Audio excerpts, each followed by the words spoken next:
Afternoon, everybody. Welcome to the March 4th, 2022 edition of News from the Front Lines of Business from DW Huff Consulting. All right, good afternoon, everybody. Looks like we made it through another crazy week here. It's Friday again, thankfully, and here we are. So, fun with numbers. Not really a fun number, I guess, but Lent season starts here after Mardi Gras, so we've got 40 days of giving up stuff or doing extra things if you choose to go down that route. So, in my case, it's going to be foregoing the alcoholic beverages for the next 40 days. So I think some of the producers of that product are going to notice a little bit of a decline because that's one of my favorite things to do. But anyway, so into Lent season here, and Easter will be here before we know it. Tax season will be over before we know it, and it's been kind of a hectic year. So I guess I'm gonna start kind of from the top here. We do have a slight IRS update, but like I always try and share things with you guys that come up in conversations with clients over the course of my week, and things that I think are relevant to everybody else. And like to try and share. So the first point here is regarding retirement income planning. So client about the same age as me, 54 years old. He's a little slightly older, actually. Just recently made 53.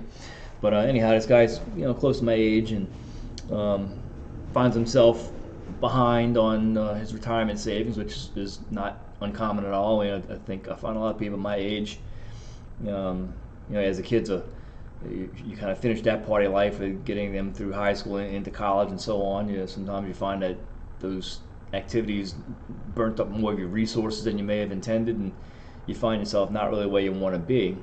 And that's this guy's situation. So he's kind of considering what to do, whether he wants to go with a solo 401k for his business, if he wants to contribute more to his Roth, and that's kind of the way he was heading. His mindset, I guess, was heading more towards these, I guess, easier to set up retirement savings accounts that are good, but there are other options. So as we got to talking a little bit more, and we try to always start without knowing our numbers, right? So we're always going to start with a kind of an end goal in mind of what we want to get to, as far as like a monthly income when you actually retire, and then we kind of start looking at what assets we have to accumulate to have a chance of achieving that.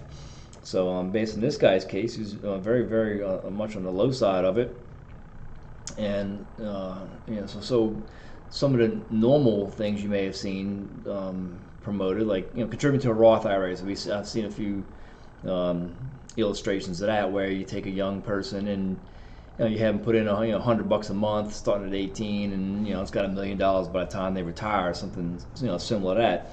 And of course, the later in life you start, the more you got to rely on dividends and capital gains to grow that account. So you're going to have to put in more money. So using that in order to say we're going to start from zero at 50 years old, and if we decide that we need, after we account for Social Security and other kind of retirements that him and his wife have, that we might need another $15,000 a year of income. So what do we got to do to get that asset built up to a point where it can generate that?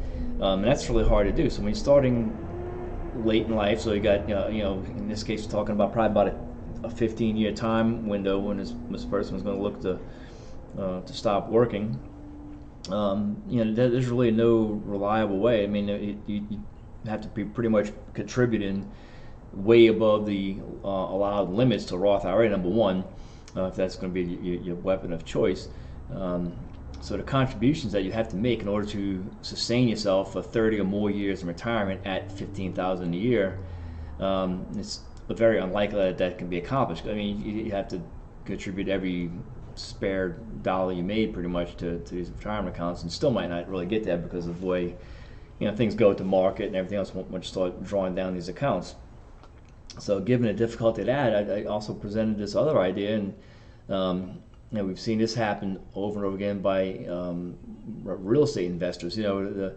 The difference between a real estate investment and contributing to a Roth IRA is the fact that you can use leverage. So most of the time you look at Roth IRA, 401k, whatever it is, you're basically relying on you contributing money. The stock market and the bond market's kind of doing that thing with growth and return on your investment.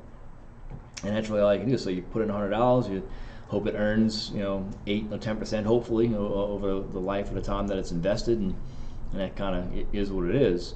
The difference with real estate, so whether you're doing real estate in a self-directed IRA, which is the possibility we kind of decided on in this particular person's case, or just real estate in a standard taxable account, is the fact that you can use leverage.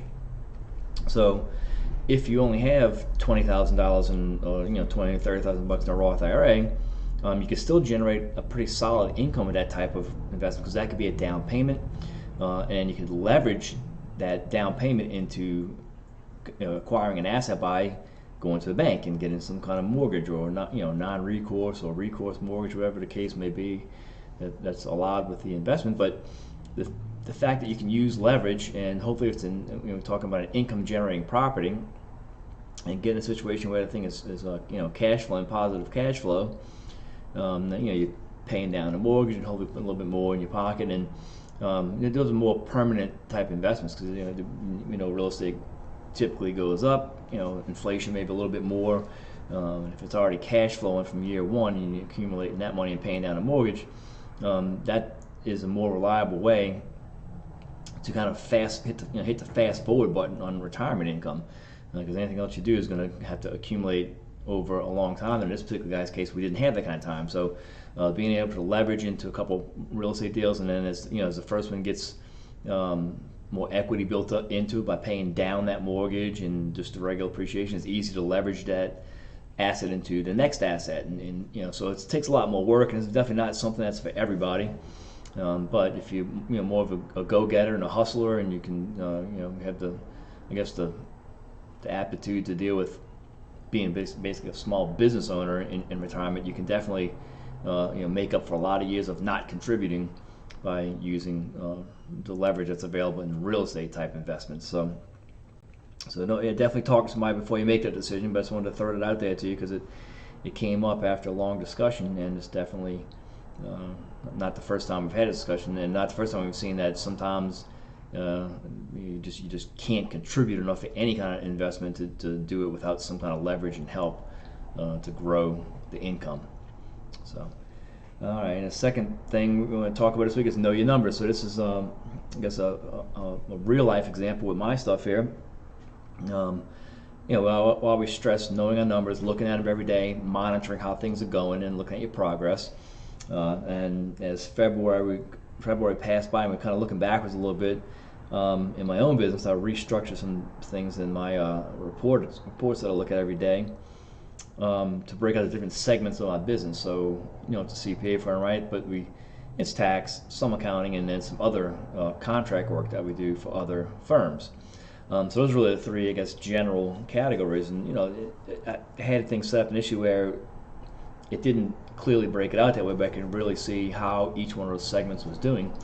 And February was overall a decent month, but one of the segments was lagging, and so I was able to see that, and using that whole what gets measured gets managed philosophy, that kind of pointed me in a direction, some changes I need to make for the upcoming year to make sure that we hit all our targets going forward. Because February was off, and if I wouldn't have had the reports to easily break out that number, I may have spent hours going back and kind of coming up with revising my game plan. Whereas by setting up my reports in such a way I can quickly see what I needed, I was able to know my numbers, and even though I'm mad about missing some of those targets, I could see more clearly what I got to do, and I was able to act on it more quickly and get some things moving. So commit to daily review. And I guess I want to emphasize again that what gets measured gets managed. So you don't want to have, if you have a business and you have multiple segments, you definitely want to set up your chart of accounts and records in such a way that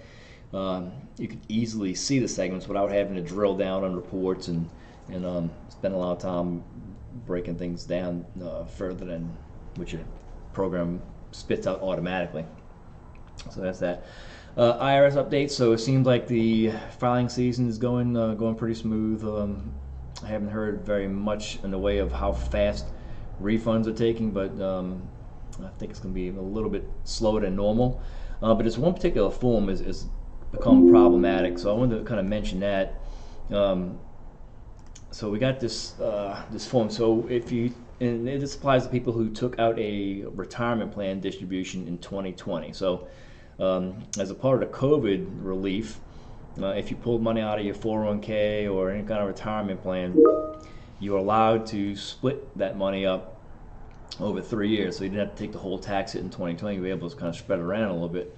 However, the form that is required to report that on the 2021 tax returns and the returns going forward that we're dealing with now, looks like the form must have just recently been updated on the IRS's website, and a lot of the tax programs, it takes them a little bit longer to get the thing implemented into their system there for data entry and calculations and stuff like that. So in several softwares that other CPA firms use that I've been in touch with, they all are having problems with this, and they having to do certain workarounds by putting some of the stuff in other income and moving around. So just be aware of that. So if you're using, if you're doing taxes yourself with TurboTax, one of those off-the-shelf programs, that form might not be ready yet. And if you've really got to get something filed, there's a workaround. You could contact our office. We'll tell you how to do it. Otherwise, you might need to wait a little bit, because I think it's usually a week or two before all the software is updated. So I want to mention that, because you definitely don't want to leave that distribution off, because if you report it in 2020, the IRS knows that they should be seeing that a distribution in second and third quarters here, and we should see it all kind of flowing through to the future years. So they'll be looking for it. So you definitely gotta report it and take the tax hit. So just be aware of that form. So with that, that's about all I got time for this week. As usual, it's a hectic week, so I apologize for the lack of graphics and other supporting pictures in my presentation here. But I'll share this scene with you here of looks like somewhere out in Greece. But since we talked about the Lent and foregoing alcohol, I had this quote that popped up and just happened to pop up in today's Stoic philosophy updates that I get. And Heraclitus' line was that a dry soul is wisest and best. And that whole discussion was how on that particular Stoic update was more of an update on some drank, some didn't, but overall they trying to keep it in control, like everything else, kind of control certain things and move on. So I'll leave that thought with you. But it's a great weekend. I did also share that picture of this beautiful countryside here in Greece, and then we're having another gorgeous weekend here. So that's it, and have a great weekend, everybody, and we'll see you next week.